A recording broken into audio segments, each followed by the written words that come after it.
Oi, pessoal! Espero que vocês estejam bem. Hoje a gente vai falar sobre Devoradores de Estrelas. E se por algum motivo eu mencionar a Project Hail Mary, me perdoem, é porque eu li aqui em inglês. Então vamos lá. O que eu achei desse livro aqui é muito mais sobre como esse autor, né, o Andy Weir, ele vai contar a história, porque eu não li Perdidos em Marte, que a gente chama de Perdidos em Marte, eu não lembro como é que é o inglês. Eu não li, mas pelo que as pessoas me contam, ele gosta muito do sarcasmo e usa muito o humor como uma ferramenta nos seus livros, tá? Quem me convenceu a ler esse livro foi uma colega de trabalho, que eu falei para ela que eu assisti o filme, e ela gosta muito de leitura, e ela só lê, gente, romance, fantasia, ficção científica, ela também é apaixonada, e eu gosto muito de ficção científica, apesar de ler mais clássicos. Então, ela foi a pessoa que me convenceu e falou: você vai amar. Conhecendo o pouco que eu te conheço, você vai amar esse livro. Bom, eu gostei muito. Claro que não está entre as minhas melhores leituras do ano, mas eu gostei demais do livro. Porque esse autor sabe fazer a gente rir. Duas coisas eu senti enquanto eu li o livro. A primeira, eu ri do humor sarcástico, tanto do Rocky quanto do Dr. Grace, e ri da minha ignorância em ciência, física e principalmente tabela periódica. Eu acho que vou ter que fazer o ensino médio novamente, porque tinha coisa que eu não lembrava. Ai, que desgraça. Bom, então eu achei a história muito engraçada, o previsível, porque eu já sabia toda a história, já tinha ido ao cinema, eu já vi que foi mais ou menos o que passou no cinema, mas se você não sabe, eu vou contar rapidinho para você o que é a história, né? O livro começa com o Dr. Grace numa nave, né, chamada Project Hail Mary, que é o nome da nave, é Hail Mary, que quer dizer alguma coisa como Ave Maria, Santa Maria, alguma coisa assim, que se você é católico talvez você vai saber a melhor tradução. É, e o nome dos cientistas que está dentro da nave se chama Grace. Dr. Grace é o sobrenome dele, ou seja, graça. Né? Então, são nomes religiosos. Eu gostei demais dessa pegada, dessa nuance, né, da história. Dr. Grace, ele acorda e ele vê que ele está numa nave no espaço com 3 tripulantes, 2 deles estão, infelizmente, mortos, e ele levanta e percebe 2 coisas. Ele estava em coma e ele não lembra de nada, ele não lembra do nome dele. À medida que o tempo vai passando, tem um robô ali que vai cuidando deles para ele se recuperar, dando comida, enfim. Né? Durante esse tempo havia ali um robô, um braço mecânico ajudando a tripulação.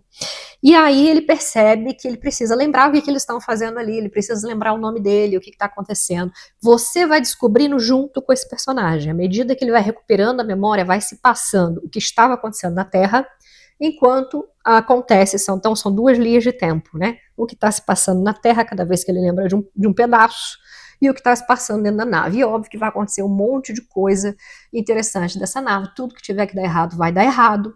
Né? Eu amei a premissa da ciência dele, que é uma coisa mais improvisada. Ele faz meio que gatilhos científicos. Normalmente a ciência, você coloca ali uma teoria, você confirma ou rejeita a sua premissa, e aí você vai, enfim, até aquilo dar certo, até aquele experimento acontecer. O que a gente vê nele é que é uma experiência de vida ou morte, né? Se ele falhar, pode ser que ele morra, ou pode ser que a população na Terra morra. Diga-se de passagem, o que a gente descobre no livro é justamente que existe uma estrela, existe um microscópio, né, que eles vão dar o nome de astrophage, que está drenando a luz do nosso Sol, que é uma estrela. Por isso o nome Devoradores de Estrela, né, está devorando o Sol. Então, o Brasil resolveu dar esse nome, que para mim já é um spoiler, já aqui fora foi chamado pelo nome da nave. Mas essa é a premissa, né? A gente precisa saber o que está acontecendo, o que esse astro fez e como a gente consegue salvar o planeta Terra. Então, o planeta Terra, por causa da falta da luz solar, o Sol que está, né, diminuindo, né, cada vez mais, mexe com tudo, mexe com maré, mexe com planta, mexe com a vida na Terra, de animais, de bicho. A Terra começa a entrar meio que numa era glacial, né? Porque imagina a falta do Sol, né? Um pouquinho da luz solar, não é que o sol vai embora, não, mas diminui a incidência solar.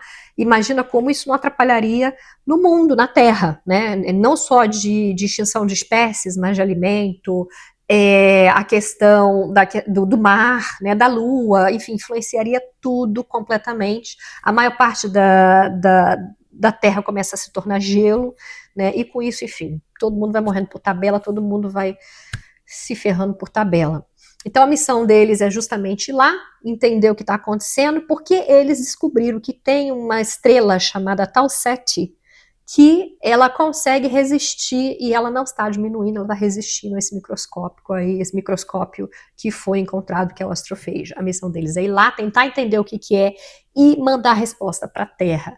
Com isso, a Terra teria, se tivesse essa resposta, né, porque que essa estrela não está apagando, a Terra conseguiria criar um mecanismo de salvar a humanidade.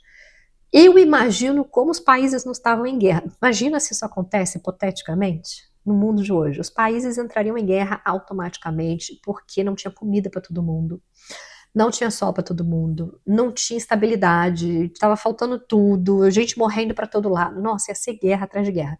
Inclusive, eles mencionam isso, que os países começam a entrar em guerra. Tá? Então, é uma história fantástica, porque à medida que você vai vendo ele entrando nesses experimentos para tentar sobreviver, consertar os problemas da nave, né, e também continuar as pesquisas dele científicas, porque ele é um biólogo, né, então ele tem especialização nisso, ele parte da premissa de que para ter a vida fora da Terra é necessário água, e ele percebe que não, que ele estava errado. Né? Então, nesse meio do caminho, ele encontra uma nave alienígena e ele faz contato com essa nave alienígena, que é nada mais, nada menos que um alienígena de um planeta chamado Eridin, né? Ou ele é um eridiano. Né? E, enfim, muitas coisas acontecem. O que eu quero te dizer é que eles se tornam grandes amigos, né? Porque os dois estão com o mesmo problema. Também na cidade, no planeta desse iridiano, eles também estão tendo problemas com a astrophage, que eles também estão tendo problemas com a luz lá das estrelas deles. Então, eles têm alguma coisa em comum, estão no espaço justamente solitários, tentando salvar a vida deles, né? E salvar também os planetas que eles vivem. Muito bonita a história. Eu achei a amizade muito bonita, muito sincera, mas extremamente altruísta. Eu acho que se nós estivéssemos no espaço e a gente tivesse que fazer uma escolha entre salvar a Terra ou salvar um outro planeta alienígena, eu tenho certeza que a gente possivelmente ou só salvaria a Terra ou nem salvaria ninguém. Né? Eu não acredito tanto assim na humanidade, mas a história é muito bonita, uma história que você pode contar para os seus filhos, um filme que você pode ver com a sua família, fala muito sobre amizade, sobre amor, sobre altruísmo, né? Sobre o próprio isolamento, né? Ou como você lida com falha. Eu que tenho um problema de lidar com falha, porque eu sou um pouquinho assim, meio chata, né? Um pouco perfeccionista. Então, toda vez que eu erro, eu fico, errei, não sei o quê. E quando você começa a pensar como um cientista, meu cachorro bebendo água. Vai ser assim mesmo, gente. Eu vou num take só, porque eu não tenho paciência para ficar editando, não. Vai com o cachorro bebendo água. Como o cientista pensa, né, do tipo, eu tenho minha ciência aqui, eu preciso provar que eu tô certo, errei, fiz o experimento, falhei, fiz outro experimento, falhei, opa, fiz outro experimento, acertei, tentativa e erro, tentativa e erro, tentativa. Funciona assim a cabeça de um cientista, tentativa e erro. Por isso que eu acho que eu teria uma dificuldade de ser cientista, né, porque tu fica, errei agora, nossa, como é que vai ser? E, tipo, não tem tempo, vamos embora, parte para outra. Gostei muito disso, gostei de sarcasmos, tanto do Dr. Grace quanto do Rocky, eles são divertidos. O mundo tá acabando, mas não significa que a gente vai perder o humor, entendeu? Não quer dizer que a gente vai chorar, arrancar os cabelos e falar que vai morrer. Vamos lutar até o fim. Achei uma pegada leve, uma leitura super tranquila, não tem muita sofrimento humano, sofrimento existencial, como eu estava lendo ali nos últimos livros, né? Muito sofrimento humano, existencial, aquela coisa, tipo Dostoiévski na Memórias do Subsolo, né? Ou Ratos e Homens, que foi meu último vídeo, tipo, tranquilo, tranquilo. Uma pegada leve, uma pegada tranquila, uma leitura fácil, um estilo muito tranquilo, super recomendo. Se você gosta de ficção científica, se você gosta de temas como amizade, isolamento, se você gosta de coisas como o mundo vai acabar amanhã, né, a não ser que você salve o mundo, a gente descobre no final que ele não era tão herói assim, né? Mas história linda, super legal. Não me arrependo de ter lido, não é óbvio meu livro favorito, mas está aqui entre os que eu gosto, tá? Portanto, fica aí a minha reflexão. Seria mais sobre a questão do tentativa e erro de um cientista, né? E a questão do como estaria a Terra. Eu gostaria também de saber, do ponto de vista da Terra, como estaria a Terra se nós dependêssemos de um cientista, de um biólogo para trazer salvação à Terra, sabendo que ele levou 4 anos para chegar lá nesse lugar que ele está, em outro sistema solar, né? E na Terra se passou 13 anos, né? Até ele mandar a informação que a Terra precisa para consertar o negócio, vai se passar mais 13 anos. Então, são 26 anos, porque o tempo da Terra é diferente do tempo de quem está no espaço.